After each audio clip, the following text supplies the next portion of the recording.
할렐루야. 12월 첫째 주 3부 예배에 오신 여러분을 환영합니다. 시간 함께 찬양하심으로 주님 앞에 나아가겠습니다. 찬송가 280장 함께 찬양하겠습니다.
찬송가 424장 함께 찬양하겠습니다. 찬송가 324장입니다.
찬송가 621장 함께 찬양하심으로 주님 앞에 모든 경배 올려드리겠습니다.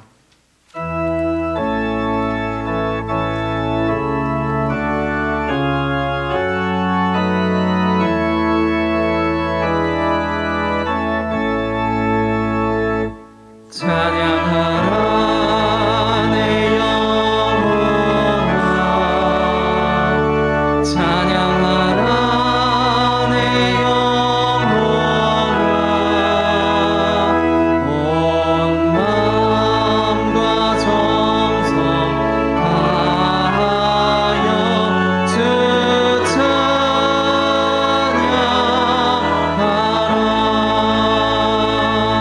경배하라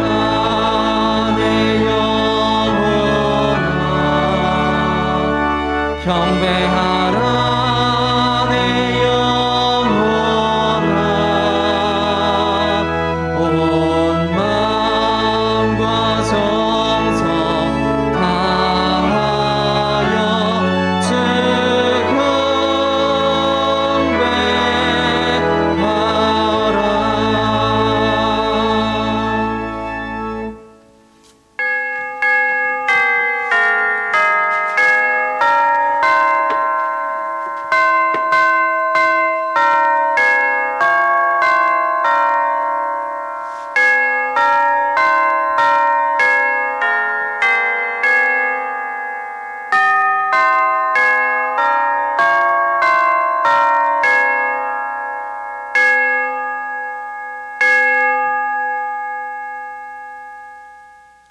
오라 우리가 굽혀 경배하며 우리를 지으신 여호와 앞에 무릎을 꿇자.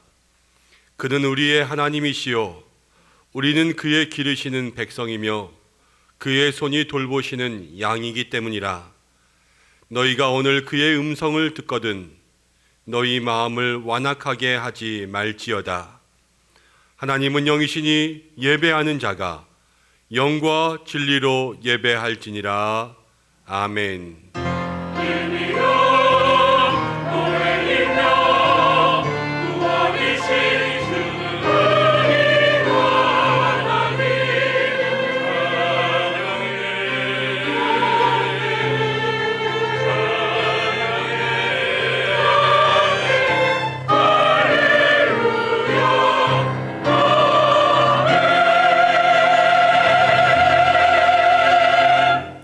사랑과 은혜가 충만하신 하나님, 광야 같은 세상에서 허덕이며 방황하던 저희 모든 인생들이 대림절 두 번째 주일 주님의 성전으로 올라왔습니다. 세상의 짐들, 코로나의 많은 염려, 우리의 지친 몸에 안식을 내리어 주시고 걱정과 근심에 쌓인 심령에 평안을 주옵소서. 생수와도 같은 은혜로운 말씀을 들을 때에는 우리의 귀가 열려 하나님의 음성을 듣게 하시옵고, 기쁨으로 찬송을 드릴 때에는 찬양 중에 임하시는 하나님의 영광을 보게 하여 주옵소서. 말씀이 육신이 되어 이 땅에 오신 예수님만 기억하며 우리도 겸손한 마음으로 하나님께만 영광을 돌리게 하여 주옵소서. 예수님의 이름으로 기원하옵나이다. 아멘. 다 함께 신앙 고백을 드리겠습니다.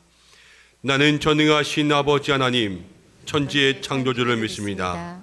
나는 그의 유일하신 아들 우리 주 예수 그리스도를 믿습니다. 그는 성령으로 잉태되어 동정녀 마리아에게서 나시고 본디오 빌라도에게 고난을 받아 십자가에 못 박혀 죽으시고 장사된 지 사흘 만에 죽은 자 가운데서 다시 살아나셨으며 하늘에 오르시어 전능하신 아버지 하나님 우편에 앉아 계시다가 거기로부터 살아있는 자와 죽은 자를 심판하러 오십니다. 나는 성령을 믿으며 거룩한 공교회와 성도의 교제와 죄를 용서받는 것과 몸의 부활과 영생을 믿습니다. 아멘.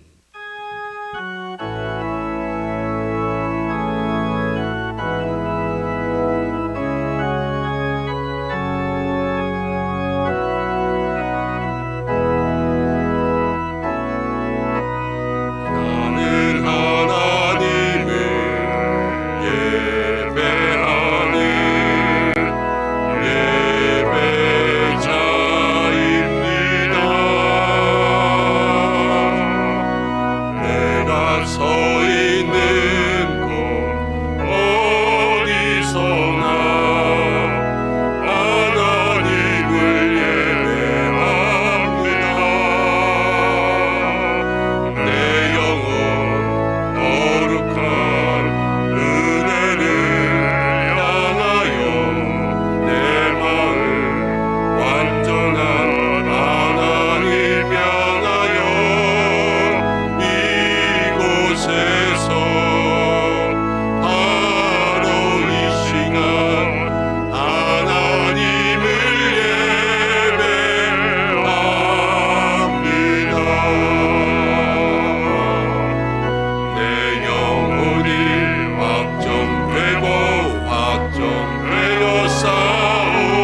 함께 교독문 116번을 교독하겠습니다. 이새의 줄기에서 한 싹이 나며 그 뿌리에서 한 가지가 나서 결실할 것이요 그의 위에 여호와의 영 곧 지혜와 총명의 영이요 모략과 재능의 영이요 지식과 여호와를 경외하는 영이 강림하시리니 그가 여호와를 경외함으로 즐거움을 삼을 것이며 그의 눈에 보이는 대로 심판하지 아니하며 그의 귀에 들리는 대로 판단하지 아니하며 공의로 가난한 자를 심판하며 정직으로 세상을 겸손한 자를 판단할 것이며 그의 입의 막대기로 세상을 치며 그의 입술의 기운으로 악인을 죽일 것이며 공의로 그의 허리띠를 삼으며 성실로 그의 몸의 띠를 삼으리라. 그때의 이리가 어린 양과 함께 살며 표범이 어린 염소와 함께 누우며 송아지와 어린 사자와 살찐 짐승이 함께 있어 어린 아이에게 끌리며 암소와 곰이 함께 먹으며 그것들의 새끼가 함께 엎드리며 사자가 소처럼 풀을 먹을 것이며 젖 먹는 아기가 독사의 구멍에서 장난하며 젖된 어린 아이가 독사의 얼굴에 손을 넣을 것이라. 내 거룩한 산 모든 곳에서 해됨도 없고 상함도 없을 것이니 이는 물이 바다를 덮음 같이 여호와를 아는 지식이 세상에 충만할 것임이니라. 그날에 이새의 뿌리에서 한 싹이 나서 만민의 기치로 설 것이요 열방이 그에게로 돌아오리니 그가 거한 곳이 영화로우리라. 아멘. 아멘. 함께 기도할 때에 한 주간 동안 하나님과 사람 앞에 잘못한 모든 일들을 돌아보며 이 시간 침묵으로 참회하는 기도를 드리겠습니다.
우리의 죄와 허물을 용서하신 하나님, 예배를 드리기 위해 성전을 찾은 저희들이 먼저 지난 한 주간의 우리의 잘못을 고백합니다.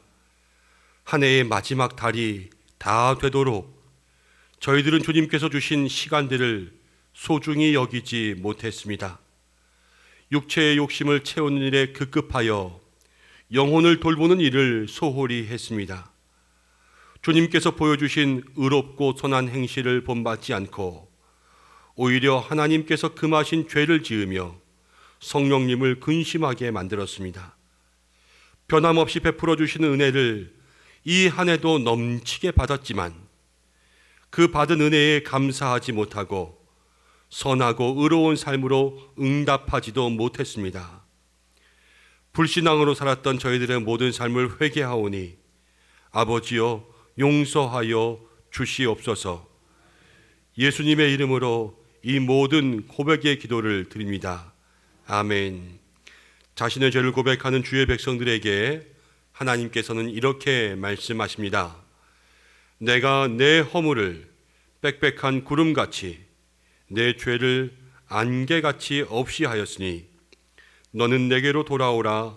내가 너를 구속하였음이니라. 아멘. 이제 자리에 앉으시겠습니다. 찬송가 15장을 함께 부르신 후에 권순조 장로님 기도 인도해 주시겠습니다.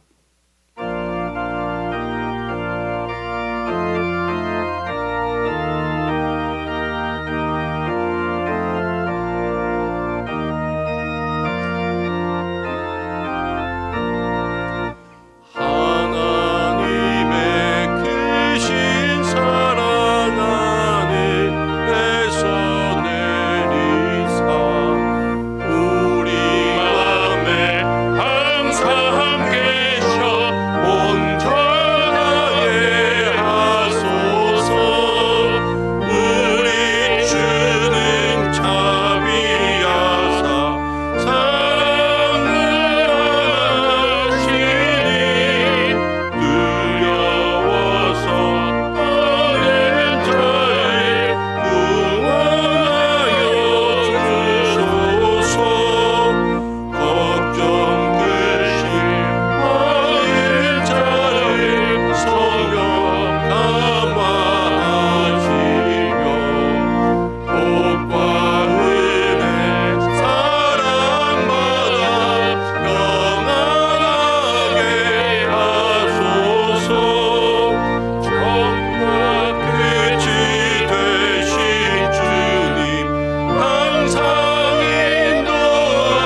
인도하시고 자비로우신 아버지 하나님, 한 주간 또 주님의 은혜와 사랑 가운데 거하다가 거룩되고 복된 날 주의 전에 나와서 예배와 찬양과 경배를 드릴 수 있도록 인도하심을 감사합니다.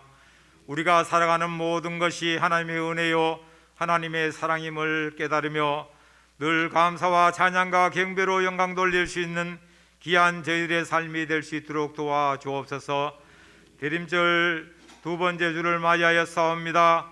우리의 삶을 돌이켜보며 잘못된 모든 죄, 지은 모든 것을 이 시간 자백하오니 하나님 용서에 저희들의 삶이 되게 도와주셔서 십자가의 보혈의 피로 죄 씻음 허락하시고 굳건한 믿음 안에 하나님 앞에 영광 돌리며 살아가는 귀한 삶이 될 수 있도록 인도하여 주시옵소서.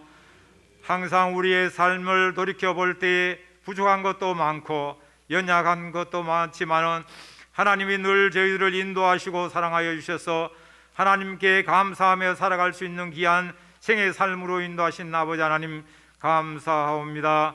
또한 아버지 하나님이여, 임 목사님 또 하나님께서 사랑하여 주시고 오늘 귀한 행사가 있사온데 이곳 가운데 주님께서 은혜와 사랑으로 인도하시고 은퇴하시는 장로님, 집사님, 권사님들 그동안 수고와 모든 은혜의 장중에 봉사하고 하던 모든 것들을 주님께서 굽어 살펴주시고 하나님의 은혜와 사랑 가운데 늘 영육간의 강건함으로 채워주시옵기를 간절히 바라고 원합니다. 집사님과 권사님들 임직을 받사오니 하나님 그들의 삶을 돌이켜 항상 하나님 앞에 영광을 돌리는 귀한 생의 삶으로 인도하시고 처음의 마음을 끝까지 유지하며 하나님께 영광 돌리고 찬양과 경배를 드리며 교회에서 모든 일을 감당할 때에 충성 봉사하는 귀한 생의 삶이 될 수 있도록 하나님께서 도와주시옵기를 간절히 바라고 원합니다. 모든 임직자들 하나님의 영광을 드러내는 귀한 삶이 되며 주님의 일을 찾아서 열심히 봉사할 수 있는 귀한 생의 삶이 될 수 있도록 인도하여 주시옵소서. 우리 성도님들 영육간에 건강하게 채워주시고 또한 한우분들 하나님께서 회복의 은혜로 인도하시사 건강한 모습으로 하나님 전에 나와서 예배드리고 영광 돌릴 수 있는 생의 삶이 될 수 있도록 도와주시옵소서. 또한 아버지 하나님이여, 우리 모든 이 은성교회를 사랑하시사 교회 학교가 부흥 성장하여서 미래가 밝아지는 교회가 될 수 있도록 도와주시며 그들을 가리키는 교사 선생님들, 전도사님들, 목사님들 영육간에 강건하게 인도하시고 지혜롭게 잘 이끌어갈 수 있도록 인도하여 주셨기를 간절히 바라고 합니다. 담임 목사님 오늘 귀한 말씀을 선포하실 때 우리의 마음문이 열리게 도와주시고 하나님께 영광을 돌리는 귀한 생의 삶, 축복의 삶이 되게 인도하여 주시옵소서. 담임 목사님 영육간의 강건함과 성령 충만케 하옵시고 사모님과 자녀들 위에도 영육간의 강건케 인도하여 주시옵소서. 가다시 찬양대 찬양을 하나님 영광 받으시고 저희들에게 하나님 은혜의 시간, 귀한 축복의 시간이 되게 인도하여 주시오며 이 모든 예배를 주님께 드리오니 주님 영광 받으시옵소서. 이 모든 말씀 예수님의 이름으로 기도드리옵나이다. 아멘.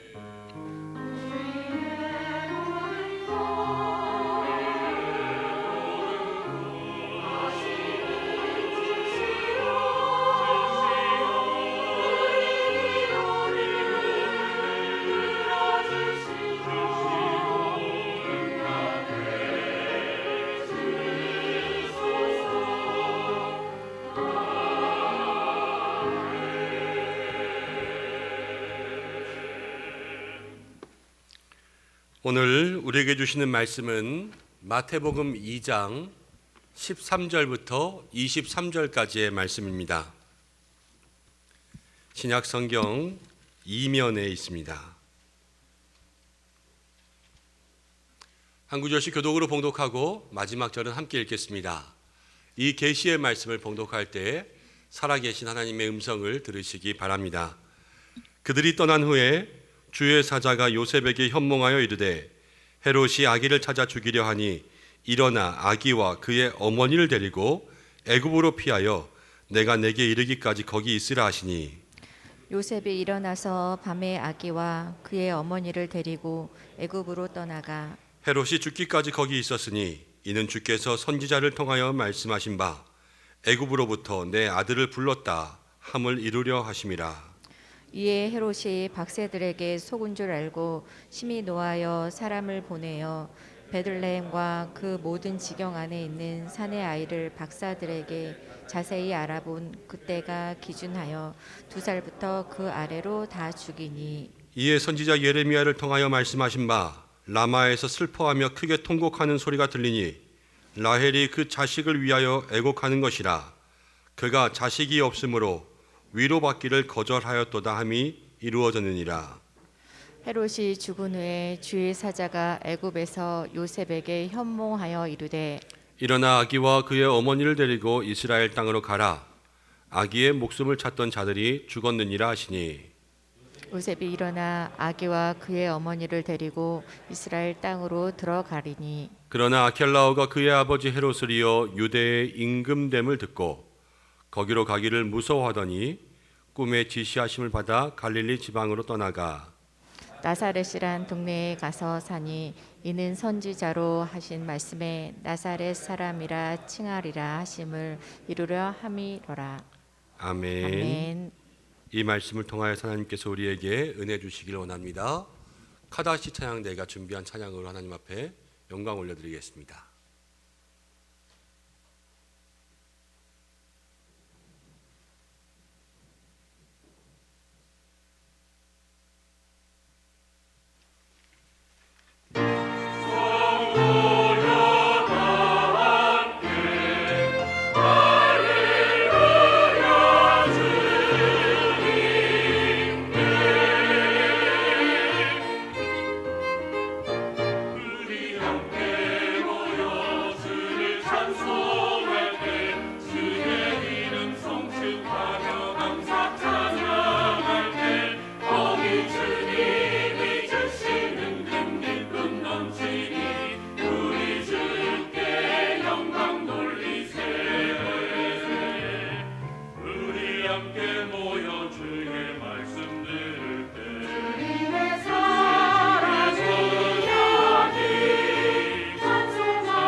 아멘. 은혜 하나님 앞에 영광의 박수 올려드리겠습니다. 아멘. 제가 가만히 생각해 보니까 말씀을 읽다 중간에 한 절을 빼먹은 것 같아요. 아니에요? 계속 읽으셨어요. 그랬구나. 어쩐지 1부랑 2부 때는 제가 마지막 절을 읽지 않았는데 이상하게 그렇네. 예. 요즘에 앞에서 계속 초냄새를 맡았더니 정신이 이상한가 봐요. 한 주간 동안 잘 지내신 줄로 믿습니다. 우리 한번 따라하겠습니다. 하나님 나를 사랑하십니다. 나는 그 사랑 안에 있습니다. 하나님 나에게 말씀하십니다. 그 말씀이 나를 인도하십니다. 그 말씀이 오늘도 나를 이끌어 주십니다. 아멘. 오늘 말씀에 이끌린 대로 살아갈 수 있는 우리 모든 성도님들 되시기를 바랍니다. 대림절 두 번째 주일입니다. 우리가 지난주에 동방에서 별을 보고 온 경배자라는 말씀을 함께 나누었습니다. 오늘은 예언의 성취자라는 말씀으로 함께 말씀을 묵상할 텐데요. 성탄의 메시지는 우리에게 많은 것들을 알게 하지만 첫 번째는 성탄은 사실이다라는 것을 늘 이야기합니다. 예수님의 탄생의 기록이 이렇게 자세하게 있다는 것은 그것은 역사적인 사실, 진실이었다는 것을 이야기하고 굳이 이 탄생의 기록들을 자세히 기록해 놓은 데에는 그냥 탄생의 소식들만 알려주는 것이 아니라 그 속에서 우리에게 알게 하고픈 그러한 성경의 메시지와 교훈이 있어요. 오늘 우리가 그 메시지와 교훈을 향해서 마음을 활짝 열 수 있는 은혜의 시간들 되시기를 간절히 축복합니다. 오늘 말씀을 읽다 보면 헤롯이 예수님을 잡기 위해서 그 당시 태어난 모든 아이들을 죽게 하는 잔혹하게 유아를 살해하는 그러한 장면들이 나오지 않습니까? 이러한 장면들을 바라보면 예수님의 출생이 시작부터 위기인 것 같은 그러한 생각들을 하게 될 수가 있어요. 그렇지만 그냥 육신의 눈으로 책만 보면 와, 이 긴장감 속에 전쟁터에서 꼭 살아남은 아이처럼 그렇게 살아났구나 이렇게만 보게 되지만 우리가 믿음과 영의 눈으로 보면요 그보다 더 깊은 영적인 교훈이 있습니다. 우리가 오늘 그 깊은 교훈들을 마음속에 새길 수 있는 은혜가 있으시기를 바랍니다. 13절 말씀을 우리 다 함께 읽어보고 말씀을 계속하겠습니다. 13절입니다. 시작. 그들이 떠난 후에 주의 사자가 요셉에게 현몽하여 이르되 헤롯이 아기를 찾아 죽으려 하니 일어나 아기와 그의 어머니를 데리고 애굽으로 피하여 내가 내게 이르기까지 거기 있으라 하시니. 자, 그들이 떠난 후에 동방박사들이 이제 돌아갔습니다. 동방박사들의 꿈에 헤롯을 만나지 말고 다른 길로 가라 이렇게 이야기함을 듣고 박사들이 헤롯 왕에게 가지 않고 그냥 바로 고국으로 돌아가 버렸습니다. 그리고 말씀을 보면 또 이렇게 나옵니다. 주의 사자가 요셉에게 현몽하여 이르되. 현몽이라는 것은 꿈이에요. 요셉이 꿈을 꾸었습니다. 꿈에 뭐라고 나왔냐면 아기와 그의 어머니를 데리고 애굽으로 가라 그랬어요. 그런데 요셉이 일어나서 밤에 아기와 어머니를 데리고 애굽으로 떠났다 이렇게 나와 있습니다. 우리가 이 두 구절을 글로만 읽어서는 이해할 수 없는데요.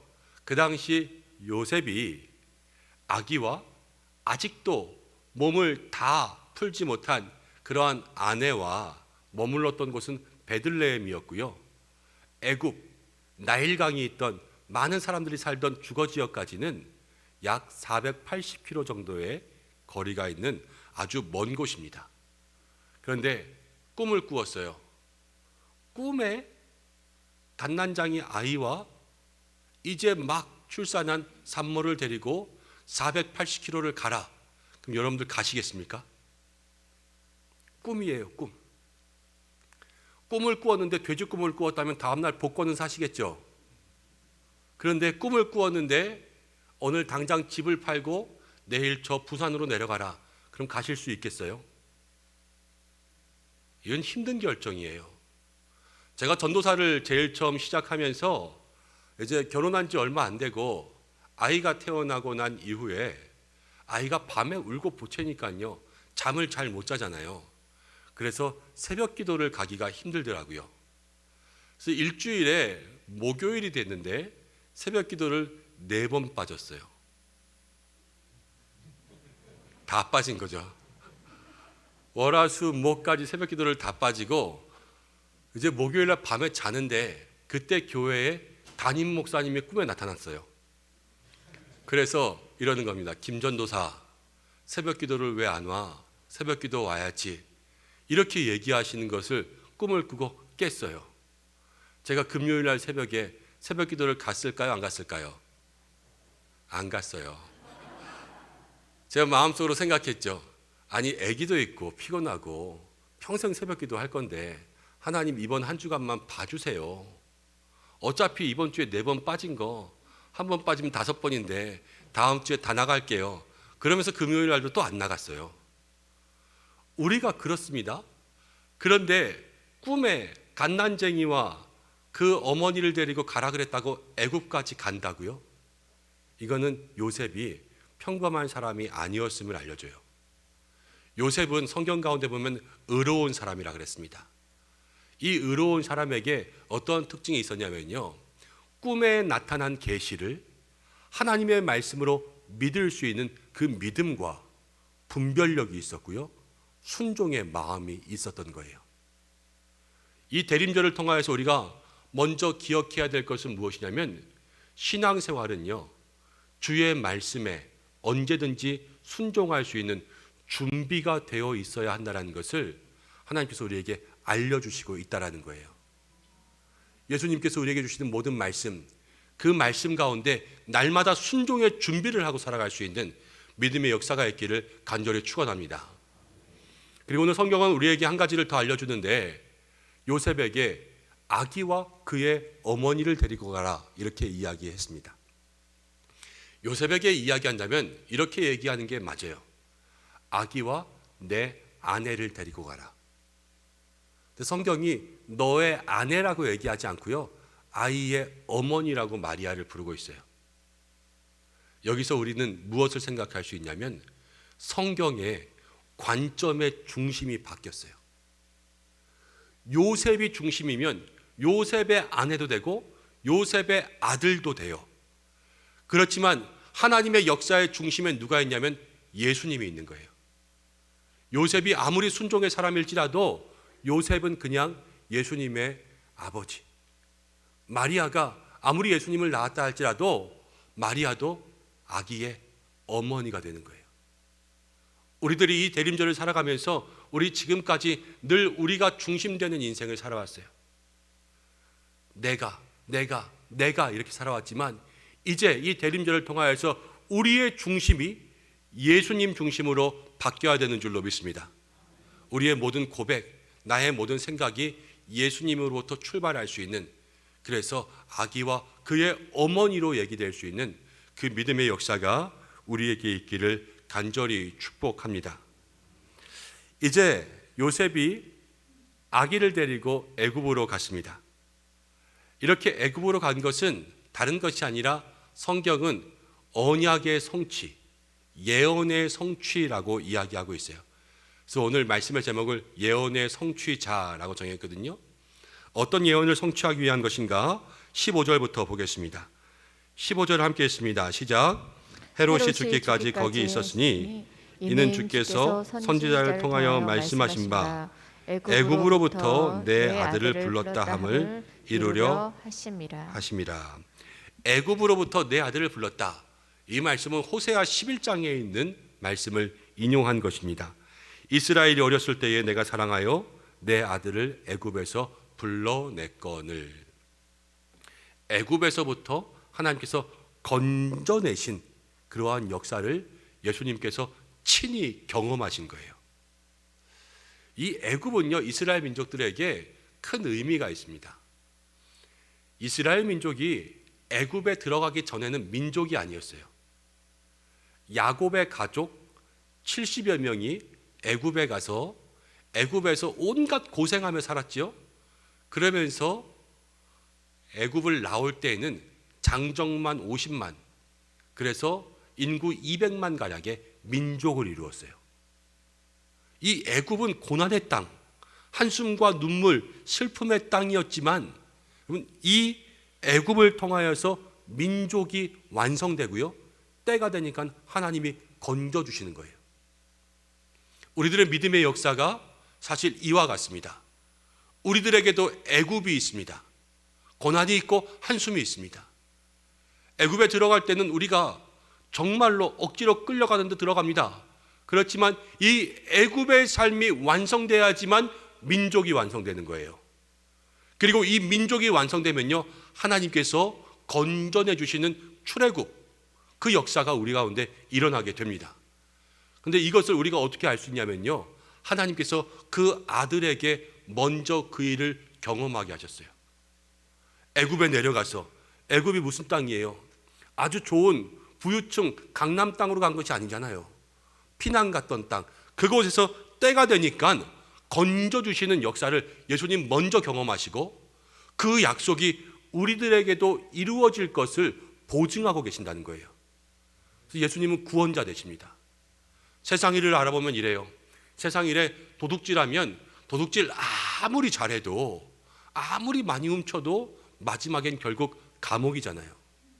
그렇지만 반대로 생각하면 믿음은요, 우리의 삶에 아무리 고난이 많아도 마지막은 구원이에요.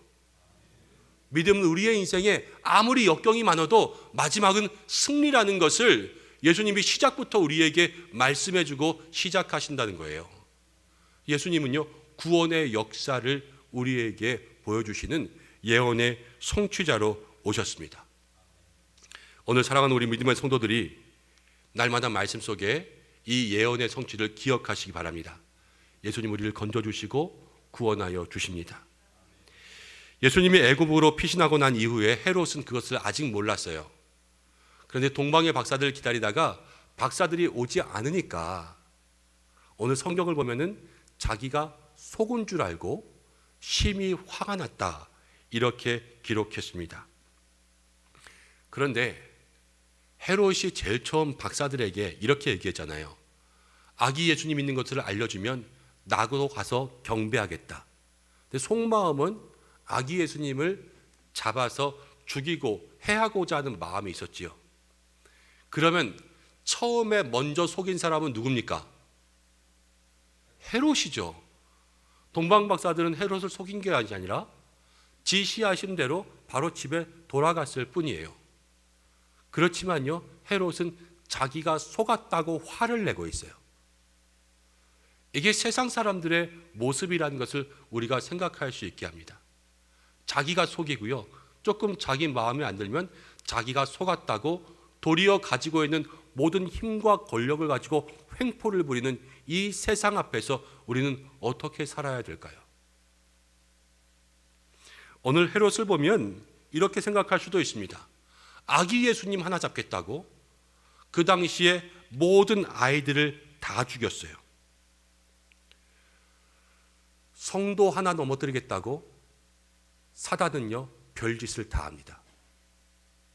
그게 세상과 사단의 역사예요. 우리는 그렇다면 어떻게 살아야 되겠습니까? 오늘 성경을 보면 이 아이들의 죽음 참 억울하죠. 우리의 삶에도 억울한 일들, 이해할 수 없는 일들이 참 많이 있습니다. 여러분, 그럼 우리는 어떻게 살아야 할까요? 먼저 이 아이들의 죽음을 가만히 생각하다 보니까요, 이 아이들이 왜 죽어야만 됐을까?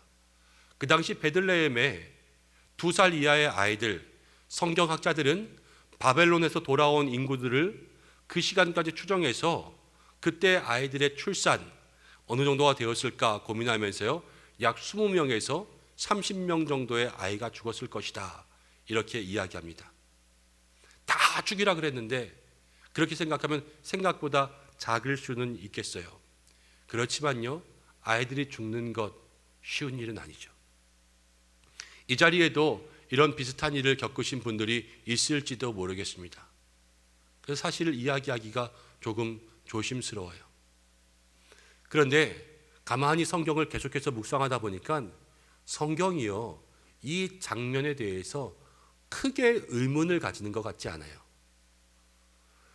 이것은 무엇이냐면 유대인들은요, 이 장면을 그냥 그대로 받아들였다는 거예요. 왜냐하면 유대인들에게, 히브리인들에게 과거 애굽에 살았을 때를 생각해 보면 애굽에서도요, 그 민족들이 많아질 때 바로 왕이 어떤 명령을 내렸습니까? 사내 아이들을 낳으면 다 죽이라고 명령했지요. 그래서 아이들을 다 죽이는 안타까운 일들이 그들에게 있었습니다.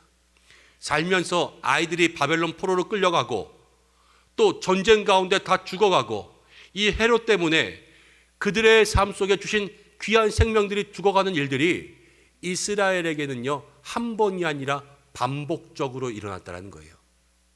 그러면서 이스라엘 민족들은요, 이것이 인생이구나라는 것을 생각하게 되었어요. 그럼 그들은 어떻게 살았을까요? 우리의 인생이 어떻게 살아야 할까요? 물어본다면 이들이 어떻게 살았는가를 보면 돼요. 이스라엘 민족들은요, 메시아를 기다렸어요. 그들의 인생에 알 수 없는 문제들, 정말로 이루 말할 수 없는 고통들이 끊임없이 다가올 때에 그들은요, 메시아를 기다린 거예요. 메시아를 왜 기다렸냐면 오늘 말씀과 함께 연관지어서 생각해 보겠습니다. 18절 말씀을 함께 읽어볼게요. 18절 함께 읽습니다. 시작. 라마에서 슬퍼하며 크게 통곡하는 소리가 들리니 라헬이 그 자식을 위하여 애곡하는 것이라. 그가 자식이 없으므로 위로받기를 거절하였도다 함이 이루어졌느니라. 마태는 이 아이들의 죽음과 함께 이렇게 이야기합니다. 라마에서, 예레미야 31장 15절의 말씀을 인용했는데요, 이 말씀에는 자식이 없음으로 이렇게 이야기했지만 원래 예레미야의 말씀에는 자식이 없어져서 이렇게 기록되어 있습니다. 예레미야는요, 바벨론 포로 시기, 그때 이스라엘 백성들이 바벨론으로 끌려가는 모습을 본 사람이었어요. 그러면서 그때의 슬픔들을 이렇게 기록했는데 라헬로서 표현했습니다. 자식이 없어졌으므로 애곡하지만 위로받기를 거절한 거예요. 자식을 잃어보신 분들, 또 이런 비슷한 슬픔을 겪으신 분들, 마음속에 그 슬픔은 이루 말할 수 없죠.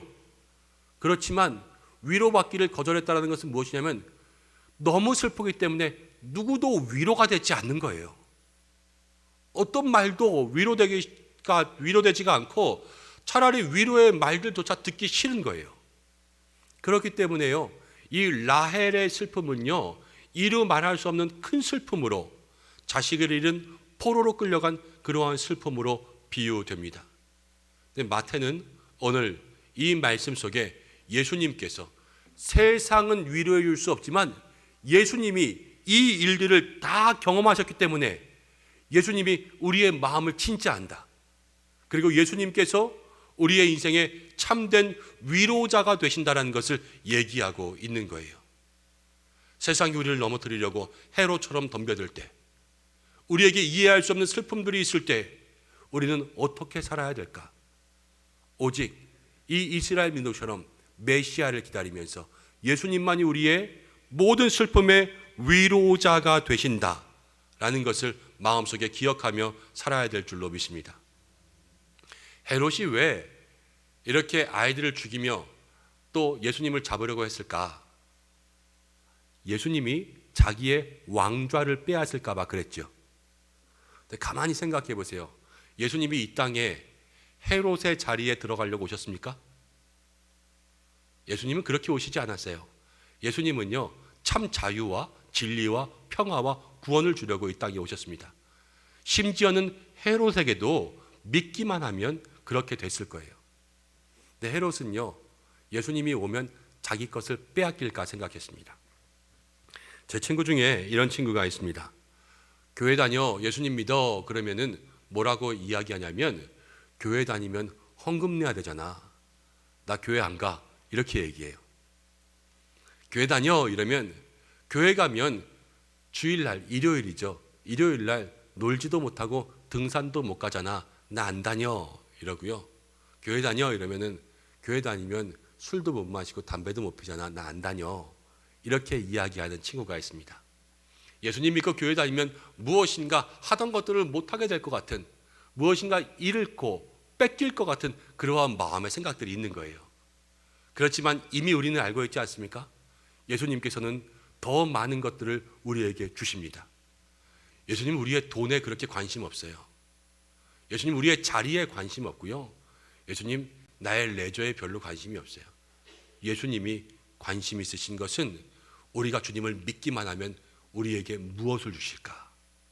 더 많은 은혜와 구원을 우리에게 주시기 위해서 예수님은 늘 우리를 바라보고 계시는 줄로 믿습니다. 오늘 특별히 임직식이 있습니다. 임직의 귀한 자리에 세워지는 믿음의 일꾼들이 그 귀한 자리에 세워질 때에 우리가 주님 앞에 무엇을 드릴까 마음속에 근심하며 기도하겠지요. 그러시는 게 맞아요. 그렇지만 더 기억할 것은 하나님은 그 자리에서 우리에게 더 많은 것을 주십니다. 언제나 주님의 사랑이 더 큰 거예요. 예수님으로 인하여서 그 큰 사랑, 무한한 사랑을 경험할 수 있는 우리 은성의 성도들 되시기를 간절히 축복합니다. 이제 마지막 예언의 성취는 23절에 나옵니다. 23절을 함께 읽어보겠습니다. 시작. 나사렛이란 동네에 가서 사니 이는 선지자로 하신 말씀에 나사렛 사람이라 청하리라 하심을 이루려 함이러라. 23절에 이렇게 이야기합니다. 나사렛이란 동네로 갔습니다. 이제 나사렛 사람이라 칭하리라 하심을 이루려 하심이라. 선지자의 말씀이 계속해서 제일 처음 나온 말씀은 호세아의 말씀, 두 번째 나온 말씀은 예레미야의 말씀. 그렇지만 오늘 나온 세 번째 말씀은 구약 성경 어디에도 이 구절로 정확히 나오지는 않습니다. 그렇지만 성경은 마태는 많은 선지자들의 이야기로 이야기하고 있습니다. 나사렛 사람, 나사렛이란 어떤 곳이냐면요, 그 당시에 가장 천한 곳이 나사렛이었어요. 빌립이 예수님을 만났습니다.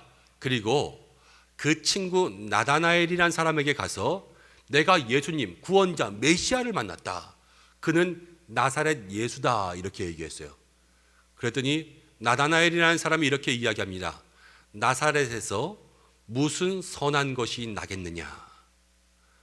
나사렛에는 절대로 대통령이 날 수 없어. 절대로 구원자가 날 수 없어. 절대로 좋은 사람이 나올 수 없어. 이렇게 이야기하던 가장 천한 땅이 나사렛이었어요. 원어를 살펴보면 낮고 천하다. 이 원어의 발음이요 나사렛과 비슷합니다. 예수님은 가장 낮은 곳으로 오셨잖아요. 가장 높은 곳에 계신 분이요 가장 낮은 곳으로 오셨어요. 이 땅에 태어난 어느 아이도 집 없이 누울 자리 없이 태어난 아이가 없어요. 그렇지만요 예수님은 누울 곳 없이 태어나는 가장 낮은 자리에서 태어나셨고요. 그리고 언제나 낮은 사람들과 함께 하셨습니다. 가장 악한 곳에 나사렛에 선한 게 날 수 있겠느냐 그랬지만 어떻게 됐습니까? 낮잖아요. 하나님의 역사인 거예요. 하나님은요 없는 곳에서 있는 것을, 무에서 유를, 가장 더러운 곳에서 가장 아름다운 것을, 가장 악한 곳에 선을 주실 수 있는 분인 줄로 믿습니다. 그리고 그것을 약속을 이루신 분이 예수님이세요. 오늘 우리가 어떤 마음들을 가져야 될까요? 먼저는요 우리가 아무것도 없을지라도, 우리에게 아무 능력이 없을지라도, 우리에게 가진 모든 것이 없을지라도 그래도 이 대림절 예수님을 만나기만 하면 우리들을 통하여서 하나님께서 귀하고 놀라운 역사를 만들어 가실 줄로 믿습니다. 오늘 특별히 임직의 귀한 자리 가운데 세워주시는 모든 분들, 우리의 능력 때문이 아니라 예수님 만난 그 은혜로 살아갈 수 있는 여러분들 되시기를 바랍니다. 또 하나는요, 내가 나사렛이에요. 낮고 천한 우리가 나사렛입니다. 그런데 성경을 보면 제일 중요한 게 뭔지 아세요? 나사렛이 중요하지 않아요. 나사렛 예수, 여기에서 가장 중요한 것은 예수님이세요. 나사렛이지만 예수님이 오시면 그 예수님으로 말미암아 가장 귀한 동네가 되는 것이 나사렛입니다. 성경 가운데, 이 성지 가운데 가장 복된 곳이 나사렛이 되는 거예요. 오늘 우리는 이 땅 가운데 낮고 천하지만, 우리가 나사렛이지만 우리 안에 예수님 만나게 되면 우리는 이 대림절 가장 귀하고 복된 인생으로 세워질 줄로 믿습니다. 내 안에 예수님으로, 내 안에 이 아기 예수님을 진정 그 마음의 보좌에 모실 수 있는 우리 은성의 성도들 되시기를 바랍니다. 성경을 보면요, 다 나사렛의 역사예요. 구약의 성경은 장자의 역사입니다. 장자. 근데 아브라함과 이삭이 있고요, 그 다음에 야곱이잖아요. 에서가 아니라 야곱이었어요. 그리고 이어지는 역사 가운데 보면은 다윗은 이새의 모든 아들 중에 막내였어요. 하나님은요, 그렇게 낮은 자들로 역사를 이루어가셨습니다. 여성은 더 말할 것도 없어요. 그 당시 구약시대 여성들에게 있어서 여성들이 인정받을 수 있는 기준은 두 가지예요. 첫 번째는 미모, 둘째는 다산, 아이를 많이 낳는 거예요. 그런데 성경의 역사를 보세요. 아브라함의 아내 사라는요, 아이를 낳을 수 없었는데 하나님께서 마지막에 아이를 주셨어요. 사무엘의 어머니 한나는 어떻습니까? 아이를 낳을 수 없었는데 하나님께서 겨우 아이를 주셨어요. 세례요한의 어머니 엘리사벳은요, 세례요한의 어머니도 아이를 낳을 수 없어서 모든 것이 다 끊어졌는데 하나님께서 역사해 주셨어요. 마리아도 마찬가지죠. 성경에 나오고 하나님 앞에 쓰임받은 모든 여인들이요, 사실 나사렛이었어요. 그렇지만 하나님은 그들을 사용하여 주셨습니다. 이 시간, 이 연말을 통하여서 우리의 인생이 부족하고 연약하여 아직 나사렛 가운데 있을지라도, 아니요, 우리가 나사렛일지라도 예수님을 만나는 그 순간 나사렛이 아니라 나사렛 예수로 변화되는 귀한 역사가 있을 줄로 믿습니다. 이 은혜가 우리들에게 있어야 하는 것입니다. 이제 말씀을 마치려고 합니다. 대림절 두 번째 주일, 하나님께서 우리에게 말씀하시는 것은 먼저 이 대림을 통하여서 우리에게 신앙의 준비를 하라 말씀하십니다. 요셉을 통하여서 그 순종의 역사 때문에 예수님의 귀한 역사가 시작될 수 있었어요. 오늘 우리도 늘 말씀에 순종할 준비가 되어 있을 때 하나님의 귀한 역사가 우리 가운데 이루어질 줄로 믿습니다. 예수님은 예언을 이루셨습니다. 애굽에서 나왔다, 불러내었다. 예수님은 우리의 진정한 구원자. 이 애굽의 기한이 차면 우리를 불러내실 그 약속의 보증이 되셨어요. 하나님 반드시 우리를 불러내실 줄로 믿습니다. 라헬이 위로받기를 거절하였다. 이 땅 가운데 가장 슬픔을 당한 그 영혼, 아무도 위로할 수 없지만 예수님이 그 일을 직접 경험하시고 우리의 위로자가 되기 위해서 오셨어요. 올 한 해 어떠한 일이 있었든지 간에 우리 예수님 만나고 위로받으실 수 있는 그러한 은혜가 있기를 바랍니다. 마지막 나사렛 예수, 우리는 나사렛이지만 예수님 만남으로 우리의 인생이 나사렛이 아니라 나사렛 예수로 부름받게 될 때에 그 귀한 은혜, 그 승리의 역사가 우리의 삶에 임하게 될 줄로 믿습니다. 이 한 주간 이 말씀 붙잡고 살아갈 수 있는 우리 은성의 귀한 백성들 되시기를 주님의 이름으로 간절히 축원합니다. 기도하겠습니다. 하나님 아버지, 고맙고 감사합니다. 오늘 우리를 이 자리 가운데 불러 주시옵고 또 대림절 두 번째 주일을 통하여 다시 한번 주의 말씀 앞에 순종할 준비를 하며 예언의 성취, 약속의 성취로 오신 예수님 바라보게 하심을 감사드립니다. 우리를 불러내실 하나님, 구원자 예수님을 기억하고 위로의 예수님 바라보며 슬픈 마음을 위로받고 나사렛 예수, 우리들의 인생 부족하고 연약하지만 예수님으로 채워지는 복된 삶이 될 수 있도록 축복하여 주옵소서. 이 모든 말씀 예수님의 이름으로 기도드립니다. 아멘. 찬송가 286장 1절과 4절을 함께 찬송하겠습니다.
교회 소식 말씀드립니다. 주보를 참고하시기 바랍니다.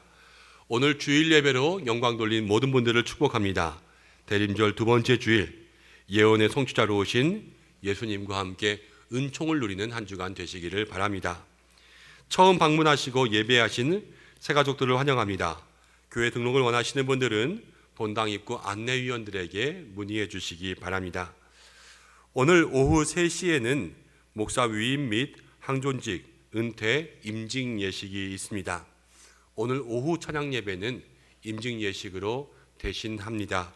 우리 성도님들 같이 기도해 주시고 임직하시는 분들 가족분들과 또 외부에서 여러 손님들이 오실 것으로 생각이 됩니다.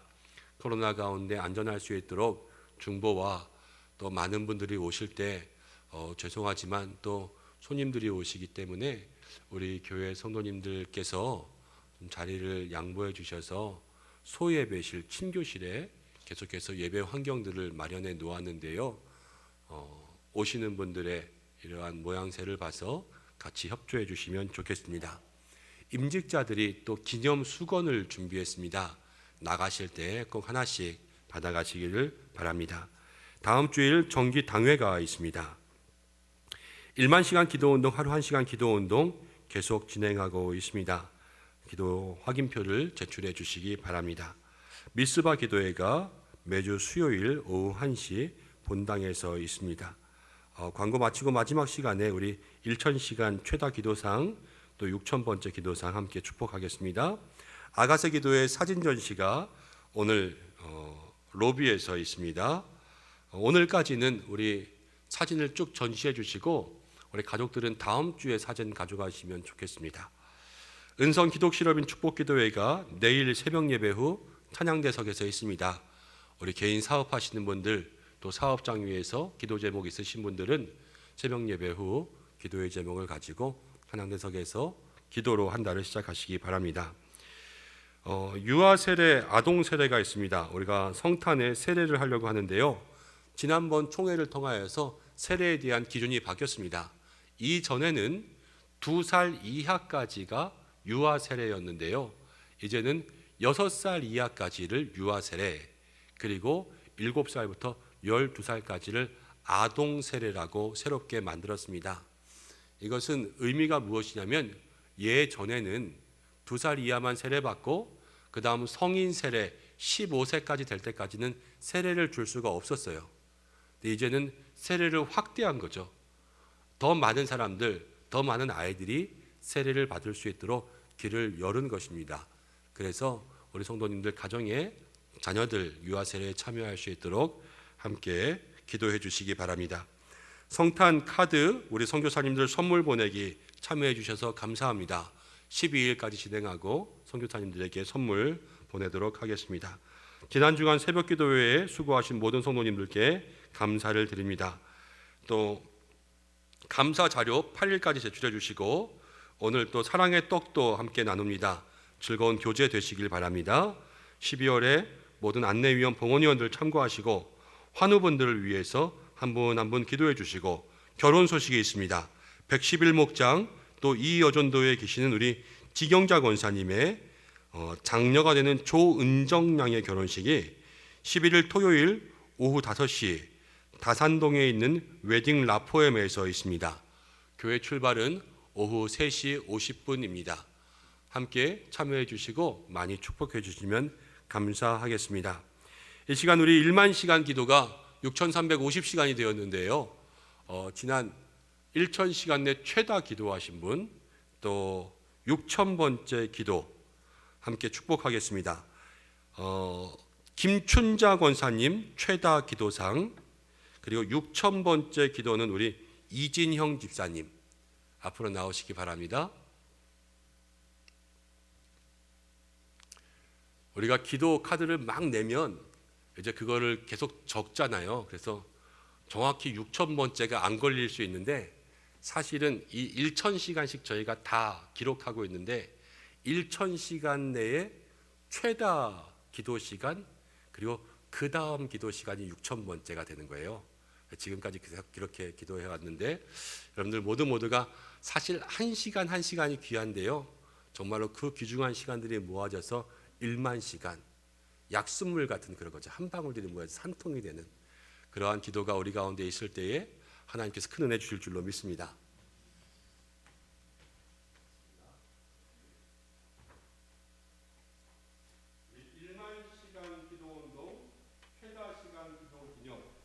김준장 원사님 귀한 믿음으로 축복하겠습니다.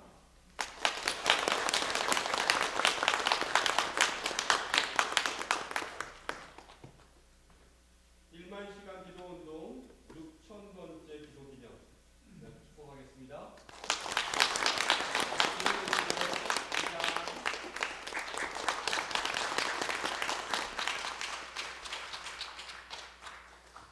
네, 오늘 우리 교회에 새롭게 등록하신 분이 있습니다. 두 분을 제가 소개할 텐데요. 우리 한외순 집사님께서 등록하셨고 또 염선미 권사님께서 등록하셨습니다. 어디에 계시나요? 잠깐만 일어나 주시겠습니까? 네, 우리 큰 박수로 함께 축복하겠습니다.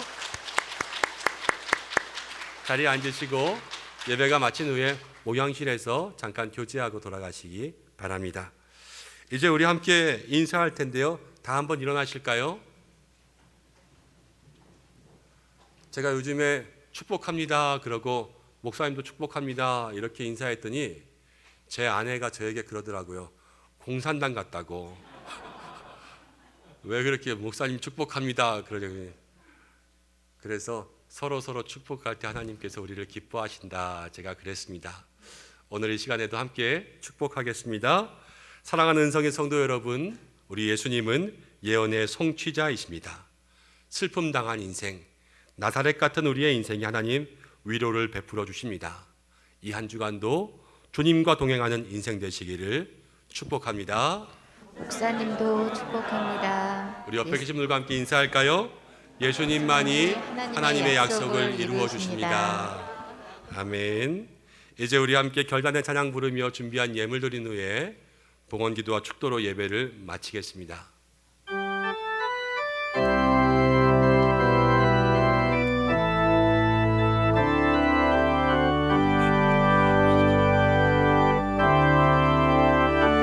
어둠 속 헤매이던 내 영혼 갈 길 몰라 방황할 때에 주의 십자가 영광의 그 빛이 나를 향해 비추어 주셨네. 주은 빛보다 더 붉은 내 죄 그리스도의 피로 씻기어 완전한 사랑 주님의 이대로 새 생명 찾게 얻었네. 은혜 아니면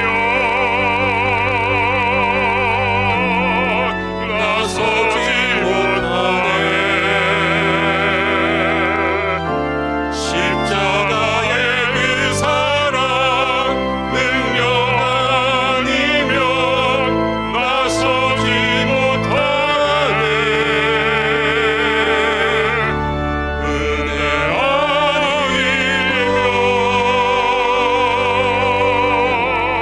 나서지 못하네. 놀라운 사랑 그대 아니면 나서지 못하네. 기도하겠습니다.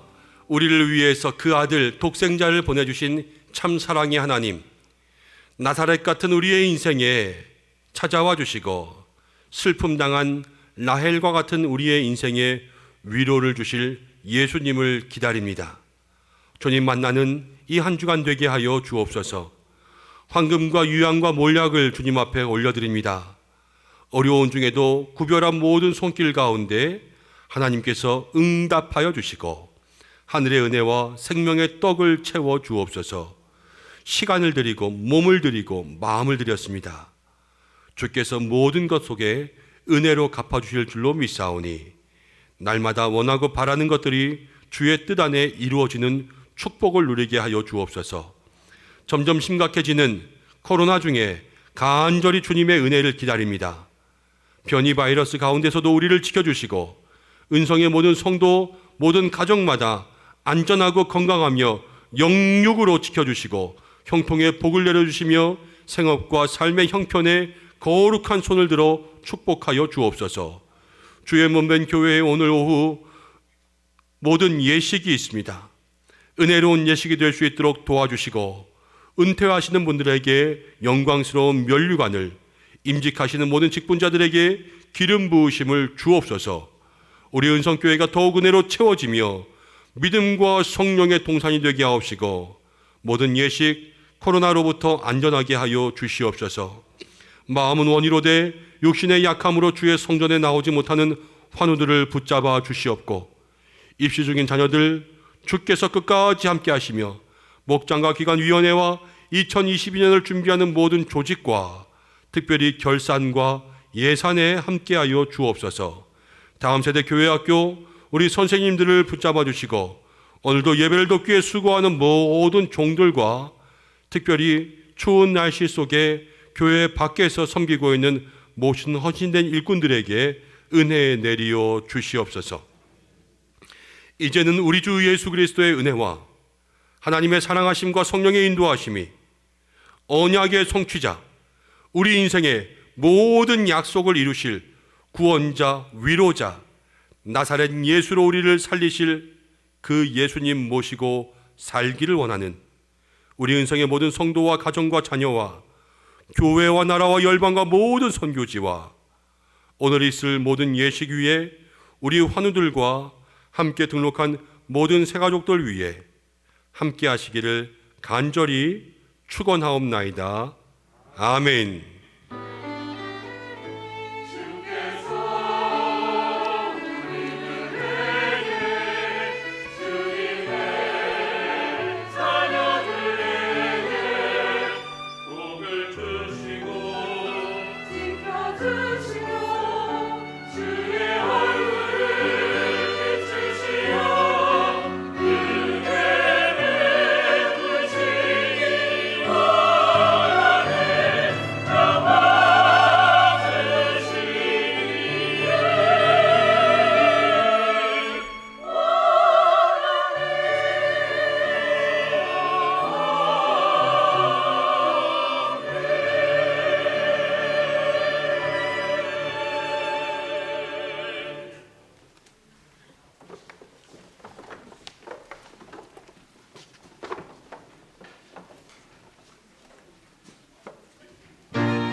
함께